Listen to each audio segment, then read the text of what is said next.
एक बच्ची दरवाजे पे खड़ी थी। उसने कहा माँ जी बेटी कई से भेज दे वापस। कहा क्या हुआ? कहा जिस बेटे के लिए लेके आई थी वो बेटा खत्म हो गया। इतना सुना आह निकल। एक खातून अपनी गोद में दुपट्टे में गठरी में कुछ छुपाए खड़ी थी। ये यजीदी फौजी दौलत के कुत्ते ये आगे आगे चल रहे। उस खातून ने पूरे काफिले को रोका। का क्या बात है? कहा तुम्हारे अंदर कोई तबीब है? कहा क्यों? कहा मेरा बेटा बीमार है। एक ही बेटा है, 7 बेटियां हैं। मुझे डर है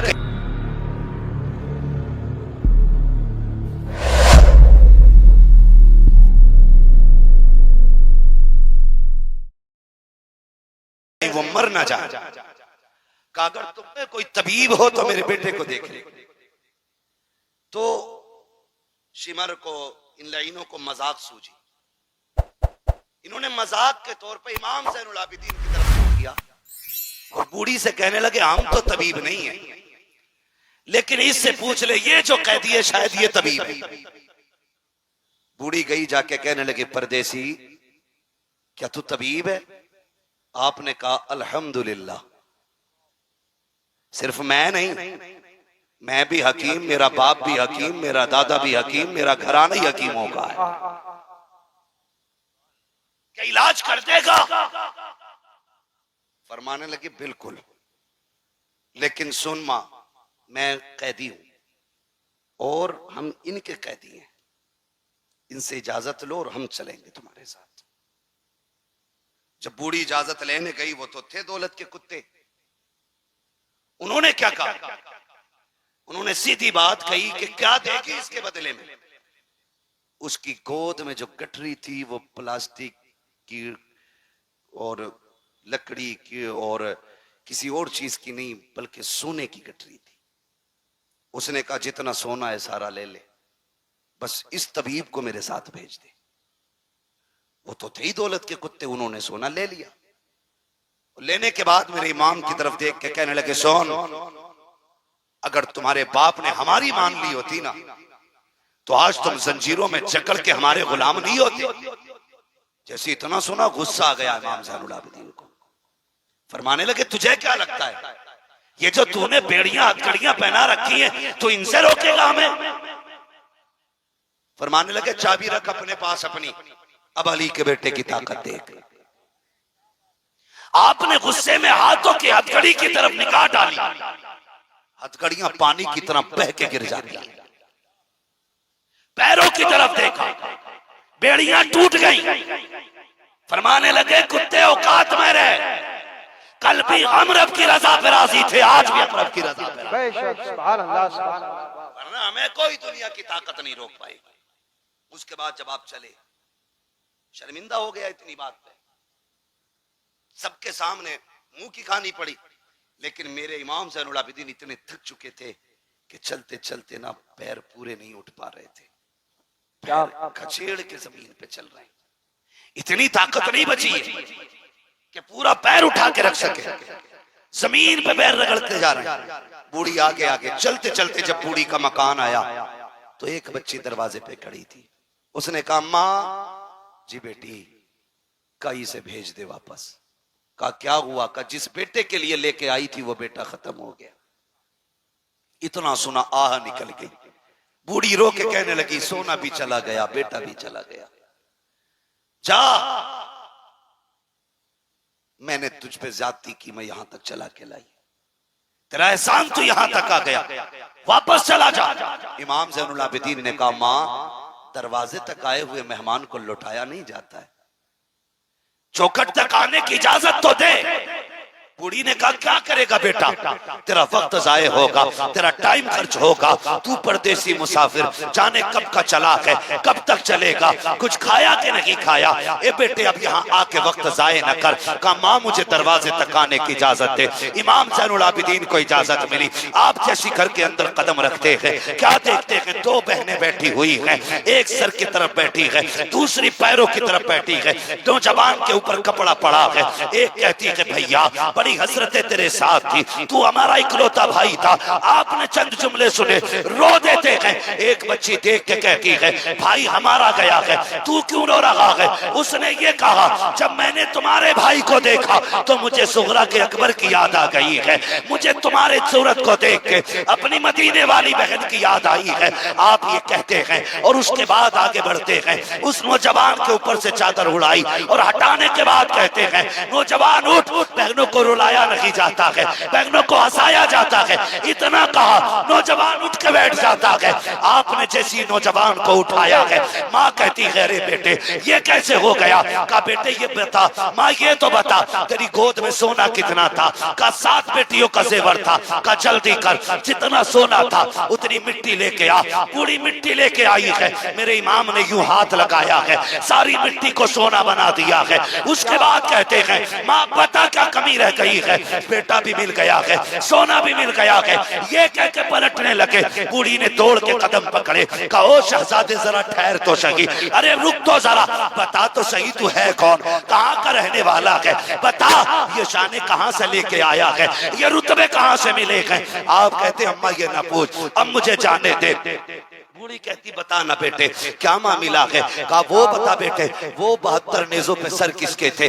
आपने कहा उसमें कुछ सर मेरे घर वालों के हैं, मेरे चचा के हैं, मेरे भाइयों के हैं, मेरे बाप का भी सर उसमें है, मेरे भाइयों के सर भी उसमें है। कहा बेटे एक बात समझ में नहीं आई, तूने मेरा एक जिंदा कर दिया, अपने 72 जिंदा ना कर सका, क्या राज है इसमें? आप कहते माँ मेरी मजबूरी है, अगर मजबूरी ना होती तो जैसे तेरा एक जिंदा हुआ है वैसे मेरे 72 भी जिंदा हो जाते।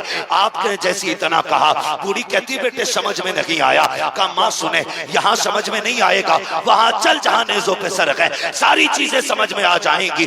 बूढ़ी फिर वापस आई है। कहा बेटे अब बताना, मेरा इमाम उस नेज़े के पास आया जिस नेज़े पे इमाम अली मकाम का सर रखा हुआ है। आप बाप के सर के पीछे खड़े हुए और कहते हैं अब्बा जी वो कुरान पढ़ के सुनाओ जो करबला से यहाँ तक पढ़ के सुनाया है, फिर से वो तिलावत सुनाओ जो करबला से यहाँ तक सुनाई है। मुअर्रिखीन ने लिखा है कि सरे हुसैन नेज़े पे खुद घूमा, रुख हुआ ज़ैनुल आबिदीन की तरफ और सूरह रहमान की तिलावत शुरू हो जाती है। सूरह रहमान की तिलावत मेरे इमाम के सर ने की है। आप कहते अम्मा अब कुछ समझ में आया कि नहीं? माँ कहती मैं नहीं समझी। मेरा इमाम कहता है ए माँ जिंदा वो किए जाते हैं जो मर जाया करते हैं, जो पहले से जिंदा होते हैं वो जिंदा नहीं किए जाते।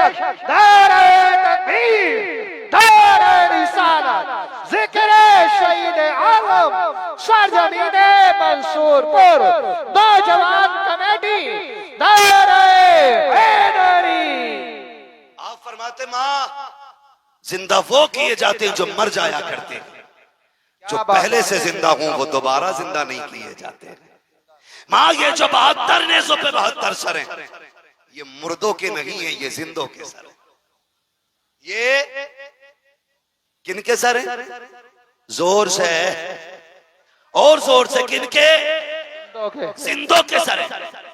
इनको अपनी औलाद का भी पता है, इनको हालात का भी पता है, इनको दौर का भी पता है। अल्लाह सलामत रखे आप लोगों को। ओ भाई ये करबला शरीफ का सफर पूरा 12 मुहर्रम से शुरू हुआ, 12 मुहर्रम से शुरू हुआ और 27 रमजान को मुकम्मल हुआ है। कितना? 12 को शुरू हुआ, 27 को मुकम्मल हुआ। आप गिनती लगा लें, गिनती जोड़ेंगे लगभग 9 महीने लगेंगे। कितने? बोलें जोर से और जोर से। 9 माह मुकम्मल सफर लगे। जानते हो अली की बेटी की जुर्रत देखे, 9 महीने सफर किया है, पैदल सफर किया है, सफर करके भी आई है, कुरान पढ़ती भी आई है। जब सफर मुकम्मल मदीने में जाके हुआ और इमाम ज़ैनुल आबिदीन का बाजू पकड़ के कहा ज़ैनुल आबिदीन ये क्या है? फूफी आपको भी मालूम है ना, ये तो नाना का मजार है। का बेटे पता तो है, लेकिन तुझसे भी कहलवाना। कहा फूफी ये नाना का मजार है। फिर आपने रुख किया करबला की तरफ। कहा हुसैन गवाह रहना, मैंने तेरी अमानत को हिफाजत के साथ हुजूर के मदीने तक पहुंचा दिया। बेशक हुजूर के मदीने तक पहुंचाया। 9 महीने सफर किया, पैदल सफर किया। लेकिन जानते हो इस 9 महीने में सैयदा ज़ैनब ने 72 कुरान मुकम्मल किए थे। कितने जोर से कितने? 72 कुरान अली की बेटी ने पढ़े। क्या आज हमारी बेटियों ने 72 आयतें पढ़ी हैं? कुरान के 72 कलमे ही पढ़े, 72 हर्फ ही पढ़ लेती। वो भाई अपने घरों के अंदर जाके ये सब काम करो। कुरान हुसैन के साथ है और हुसैन कुरान के साथ है। हुसैन उसी के साथ होंगे जिसके साथ कुरान भी होगा, और कुरान उसी के साथ होगा जिसके साथ हुसैन भी होंगे। इसलिए अपने घरों के अंदर कुरान की आदतें डालो, नमाजों की पाबंदी करो। मैं अक्सर कहता हूं बचा के कूफे से आबिद को लेके आई है, कमर पे बारे इमामत उठा के लाई है। अली की बेटी को झुककर सलाम कर इस्लाम, तेरी अमानतें घर तक बचा के लाई है। सैयदा ज़ैनब इमाम ज़ैनुल आबिदीन को मदीने तक लेके आई, जो वादा था हुसैन से पूरा कर दिया। और जानते हो करबला से वापसी के बाद 15 साल सैयदा ज़ैनब जिंदा रही, लेकिन कभी घर से बाहर कदम नहीं निकाला, कभी नहीं निकाला। यहां तक कि पड़ोसियों ने भी आपको निकलते नहीं देखा। हद तो तब हो गई जब शोहर ने कहा दवा ले ले, डॉक्टर तबीब से मिलने।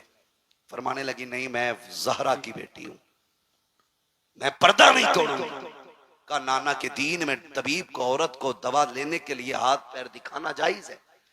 कहा ये तो शरीयत है जो आप कह रहे कि दिखाना जायज है, लेकिन अजीमत यह है कि मर जाए किसी के सामने चेहरा ना खोले। हमने अजीमत हुसैन से करबला में सीखी। कहा कैसे? कहा जब लाशों पे घोड़े दौड़ रहे थे, हमें हुसैन ने मना कर दिया था कि कुछ भी हो जाए मुस्तफा की शरीयत नहीं छोड़नी है। खुदा की कसम 15 साल जिंदा रही, कभी घर से कदम नहीं निकाला, और जमाने को दिखा दिया कि अली की बेटियां पर्दा कैसे करती हैं। आज हम पे भी लाजिम है हम अपने घरों के अंदर पर्दे को आम करें। खुदा की कसम अगर किसी भाई की कोशिश से बहन पर्दे वाली हो गई, बाप की कोशिश से बेटी पर्दे वाली हो गई, शोहर की कोशिश से बीवी पर्दे वाली हो गई, तो अगर ये जन्नत में जाएगी, अल्लाह बाप को, भाई को, शोहर को, तीनों को भी जन्नत अता फरमाएगा। जरूरी ये है कि हम शरीयत को आम करें, मुस्तफा जाने रहमत के दीन को मजबूती से पकड़ें। पूरा पैगाम करबला शरीफ का आप पढ़ लीजिए। बहुत सारे जुल्म करबला शरीफ में हुए, लेकिन उन्होंने सब्र नहीं छोड़ा, शरीयत नहीं छोड़ी, दीन नहीं छोड़ा। इमाम ज़ैनुल आबिदीन, इमाम ज़ैनुल आबिदीन के हवाले से बेशुमार रिवायतें मौजूद हैं। बस एक बात मैं भी बता दूं, आपके खेमे में ना जब बदला लेने की बारी आई, किसकी? मुख्तार सक़फ़ी ने जब बदला लिया था और ये यजीदी जाने चुरा चुरा के भाग रहे थे, तो एक भागते भागते जंगल में उसे कोई ठिकाना नहीं मिला, तो एक झोंपड़े में जाके घुस गया, और वो झोंपड़ा किसी अजनबी का नहीं, इमाम ज़ैनुल आबिदीन का था। इमाम ज़ैनुल आबिदीन की क़यामगाह थी, मुख्तार सक़फ़ी की फौजें पीछे थी। पनाह लेने के लिए खेमे में घुसा, प्यास लगी थी, कहा पानी मिलेगा? आपने एक प्याला दिया, कहा और चाहिए, दूसरा प्याला भर के दिया, कहा और चाहिए, तीसरा प्याला भर के जब दिया, इसने हाथ में लेके कहा लगता है तुमने मुझे पहचाना नहीं। कहा क्यों? कहा अगर पहचान लेते तो मुझे पानी ना पिलाते। मेरे इमाम ज़ैनुल आबिदीन की आंख में आंसू आ गए। फरमाने लगे कैसी बातें करता है, अपने बाप के कातिल को कोई भूल सकता है? क्या मैं तेरे चेहरे को भूल जाऊंगा? क्या तू वो शिमर नहीं है जिसने मेरे बाप के गले पे खंजर चलाया था? तू वही तो कुत्ता है। कहा फिर मुझे पानी क्यों पिलाया? हमने तो तुम्हारे ऊपर नहरे फुरात के पैरे सख्त कर दिए थे, तुम पानी पिला रहे हो। फरमाने लगे सुन, कल हम तुम्हारे मेहमान बने थे, आज तू हमारा मेहमान बना है। जो तुमने किया वो तुम्हारा दस्तूर था, जो हम कर रखे हैं ये नबी के घर वालों का दस्तूर। ओ भाई, कोई वफा मोहब्बत ताकत कोई सीखे तो अली के बेटों से। वो कहा था अली का घर भी क्या घर है कि उस घर का हर एक बच्चा जिसे देखो वही शेरे खुदा मालूम होता है, जिसे देखो वही शेरे खुदा मालूम होता है। मेरे नबी ने फरमाया, लोगों मुझसे प्यार करना चाहते हो, मेरे हुसैन से प्यार करने लगना। मेरे हुसैन का प्यार गोया मेरा प्यार है, मेरा प्यार है। अल्लाह अल्लाह अराकीनी कमेटी की मोहब्बतों को सलामत रखे, आप लोगों के जज्बों को सलामत रखे। इतनी रात तक बैठ के आपने अली के बेटों की बातें सुनी है। जब कयामत में कोई किसी की सुनने वाला नहीं होगा, इंशाअल्लाह हम गुनाहगारों की सुनने के लिए हुसैन आ जाएंगे, हुसैन आएंगे। वो कहा था ना, आ गए कब्र में भी छुड़वाने, दर्द कितना है उम्मती के लिए। ओ भाई, हम उनसे वफा करें जो जमाने से वफा करते हैं। अल्लाह ताला हमें करबला वालों की खैरात अता फरमाए, हमें अहले बैत का सदका अता फरमाए। अल्लाह हम सबको ज़हरा के लालों का सदका अता करे, मौला अली के पालों का सदका अता करे, मुस्तफ़ा जान रहमत के नौनिहालों का सदका अता करे। फरमाया गया इन्नल्लाह मअस-साबिरीन, अल्लाह सब्र करने वालों के साथ है। मदद ये नहीं है कि तलवार की धार बढ़ जाए, मार काट में पावर आ जाए, ये मदद जरूरी नहीं है। मदद इसको कहते हैं कि खुद कट गए लेकिन आज भी कटने के बावजूद पूरी दुनिया में वही मौजूद हैं जो कट गए थे, और काटने वालों का नामो निशान तक नहीं है। पूरी दुनिया घूम लो, कोई नहीं कहेगा मैं शिमर की औलाद से हूं, मैं खोली की औलाद से हूं, मैं इब्ने ज़ियाद की औलाद से हूं। कोई नहीं कहेगा मैं इब्ने साद की औलाद से हूं। कोई नहीं कह सकता यजीद की औलाद से हूं। दुनिया घूम के आओ, खुदा की कसम। कोई कहेगा मैं इमाम जाफर की औलाद से हूं, कोई कहेगा इमाम बाकिर की औलाद से हूं, कोई कहेगा मूसा काजिम की औलाद से हूं। अली के घर की नस्ल आज भी जमाने में है, और खुदा की कसम सुबह कयामत तक रहेगी, सुबह कयामत तक रहेगी। और इसी नस्ल के बारे में मेरे इमाम ने कहा था, तेरी नस्ल पाक में है बच्चा बच्चा नूर का, तू है ऐने नूर तेरा सब घर आना तेरा। आखिर में सुस्ती क्यों आ रही है? तू है ऐने नूर तेरा सब घर आना। आखिर में भी देखो ड्यूटी और हाजिरी वैसी लगनी चाहिए जैसी शुरू में लगी थी, ताकि फरिश्ते जाके बताएं मौला जैसे शुरू में सुन रहे थे वैसा आखिर तक सुनाए। तेरी नस्ल पाक में है बच्चा बच्चा तू है ऐने नूर तेरा सब घराना नूर का। बस जो हुए गलत उनको माफ फरमाए रब्बे कायनात। जिंदगी ने दिया साथ, फिर होगी मुलाकात। चमन रहा फूल खिलेंगे, जिंदगी रही फिर मिलेंगे। मुसाफिर हैं हम भी, मुसाफिर हो तुम भी, किसी मोड़ पर फिर मुलाकात होगी। फकीरान आए सदा कर चले, सदा खुश रहो ये दुआ कर चले। सारे लोग कलमा शरीफ पढ़ लीजिए, ला इलाहा इल्लल्लाह। बिलखुसूस नकीब अहले सुन्नत भाई जफर बज़मी साहिब क़िबला, शायर अहले सुन्नत मद्दाह खैरुल आलम भाई मोहम्मद अली फैजी साहिब क़िबला, महफिल पाक में तशरीफ़ फरमा मोहतरम बुजुर्गों, नौजवान साथियों, अजीज़ बच्चों,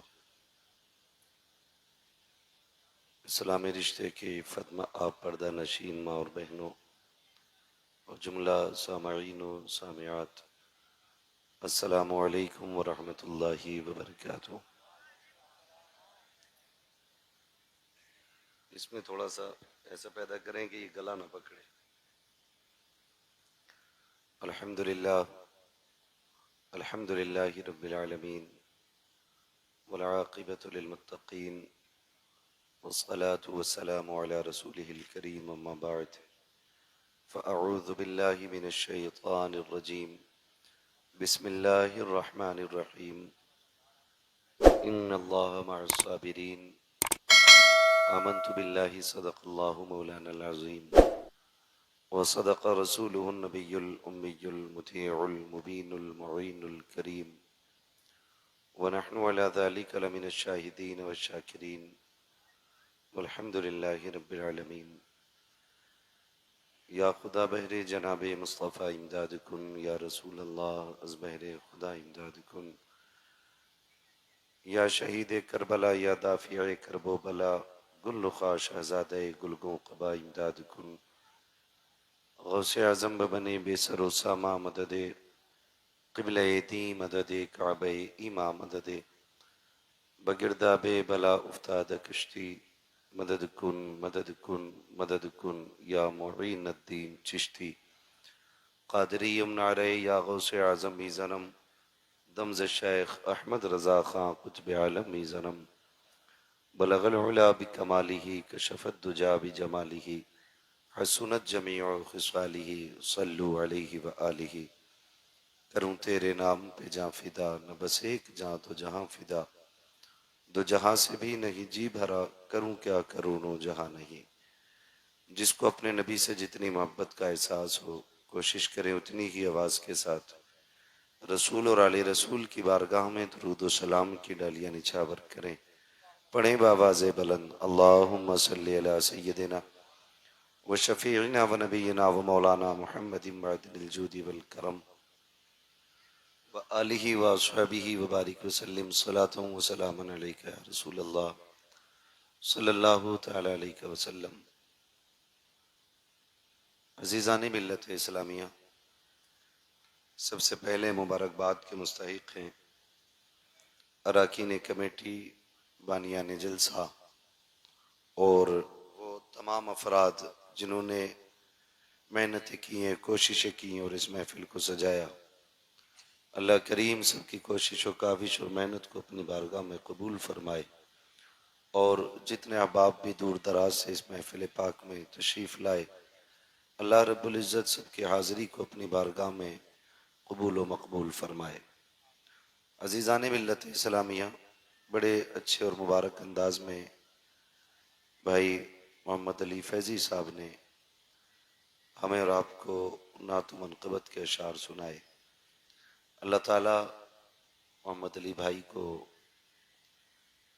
हर तरह की आफत व बलियात से महफूज व मामून फरमाए और अपने हबीब के सदक़े में इनको उम्र खिज़र अता फरमाए। दोस्तान मोहतरम, थोड़ी देर के लिए मैं भी हाजिर खिदमत हूँ। आपसे बस इतनी सी गुजारिश है, जितनी देर सुने मोहब्बत के साथ और तवज्जो के साथ मुलाहिज़ा करें। ज़रूरी नहीं है कि 1-1.5 घंटा तकरीर हो तभी तकरीर होगी और उससे कम हो तो फिर तकरीर नहीं है। इतनी देर इंशाअल्लाह गुफ्तगू करने की कोशिश रहेगी जितनी देर आप बर्दाश्त कर सकें, क्योंकि 1:45 बज गए हैं और बड़ी तेजी के साथ रात का हिस्सा भी गुजरता जा रहा है। आज चूंकि ये अजीम महफिल करबला के ताजदार के नाम से मंसूब है और उन्हीं के जिक्र की महफिल सजाई गई है।